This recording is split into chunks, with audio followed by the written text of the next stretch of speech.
Assalamualaikum warahmatullahi wabarakatuh.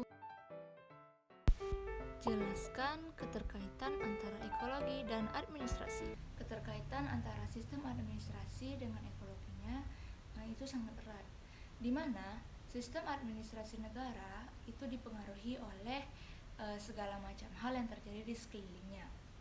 Berbagai macam pengaruh yang berasal dari lingkungan itu mengalir masuk ke dalam sistem administrasi. Sudah menjadi hukum dalam ilmu administrasi bahwa administrasi dipengaruhi oleh lingkungannya. Lingkungan saat sekarang ini yang sedang mengalami proses perubahan yang cepat. Lingkungan senantiasa berubah, namun perubahan yang sedang berlangsung itu berjalan dalam tempuh waktu yang lebih cepat.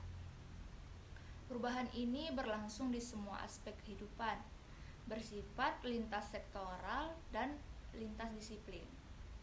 Perubahan yang berlangsung secara global itu menyangkut perubahan yang amat mendasar, yaitu perubahan nilai-nilai, bahkan universalisasi nilai-nilai.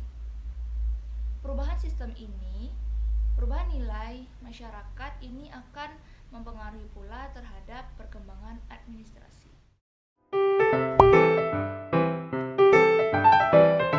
Sutamiharja tahun 2004, ia menyatakan sasaran pembangunan berkelanjutan itu mencakup pada upaya untuk mewujudkan terjadinya yang pertama, pemerataan manfaat hasil-hasil pembangunan antar generasi, yang berarti bahwa pemanfaatan sumber daya alam untuk kepentingan pertumbuhan itu perlu memperhatikan batas-batas yang wajar dalam kendali ekosistem atau sistem lingkungan, serta diarahkan pada sumber daya alam replaceable dan menekankan serendah mungkin eksploitasi sumber daya alam irreplaceable.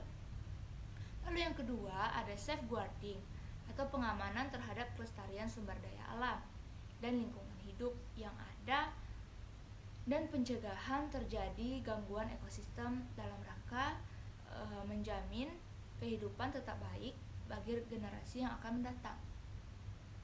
Lalu yang ketiga itu ada pemanfaatan dan pengelolaan sumber daya alam semata untuk kepentingan mengajar pertumbuhan ekonomi demi pemerataan pemanfaatan sumber daya alam yang berkelanjutan antar generasi. Lalu yang keempat itu ada mempertahankan kesejahteraan rakyat atau masyarakat yang berkelanjutan baik masa kini maupun masa mendatang atau linear temporal. Lalu yang kelima ada mempertahankan manfaat pembangunan atau pengelolaan lingkungan sumber daya alam dan lingkungan yang mempunyai dampak manfaat jangka panjang ataupun lestari antar generasi. Yang keenam ada menjaga mutu ataupun kualitas kehidupan manusia antar generasi sesuai dengan habitatnya. Uraikan secara ringkas inti dari materi tugas kelompok. Kelompok 3 itu membahas tentang pilar pembangunan ekonomi. Pembangunan ekonomi atau SDGs adalah tercapainya pertumbuhan ekonomi yang berkualitas melalui keberlanjutan peluang kerja dan usaha, inovasi, industri inklusif, infrastruktur memadai, energi bersih yang terjangkau, dan didukung kemitraan. Lalu poin selanjutnya itu kami membahas tentang tujuan pilar pembangunan ekonomi. Yang pertama ada tujuan 7 itu energi bersih yang terjangkau. Tujuan 8 pekerjaan layak pertumbuhan ekonomi. Tujuan 9 industri, inovasi dan infrastruktur. Lalu tujuan 10 berkurangnya kesenjangan, dan tujuan terakhir adalah tujuan 17 itu kemitraan untuk mencapai tujuan. Selanjutnya itu kami membahas tentang penerapan pilar pembangunan ekonomi. Tujuan 789 itu di berbagai provinsi di Indonesia seperti di Jakarta sudah diterapkan. Lalu yang terakhir ada pilar pembangunan ekonomi itu ditunjukkan untuk menjaga kestabilan tingkat perekonomian di suatu negara. Hal ini juga merupakan upaya dalam memajukan pembangunan yang ada di suatu negara.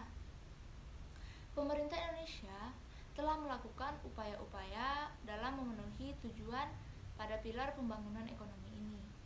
Walaupun belum terlaksana secara sempurna, tetapi jika mau bertekad dan optimis untuk melakukannya, maka tujuan-tujuan tersebut akan mudah untuk dicapai. Terima kasih.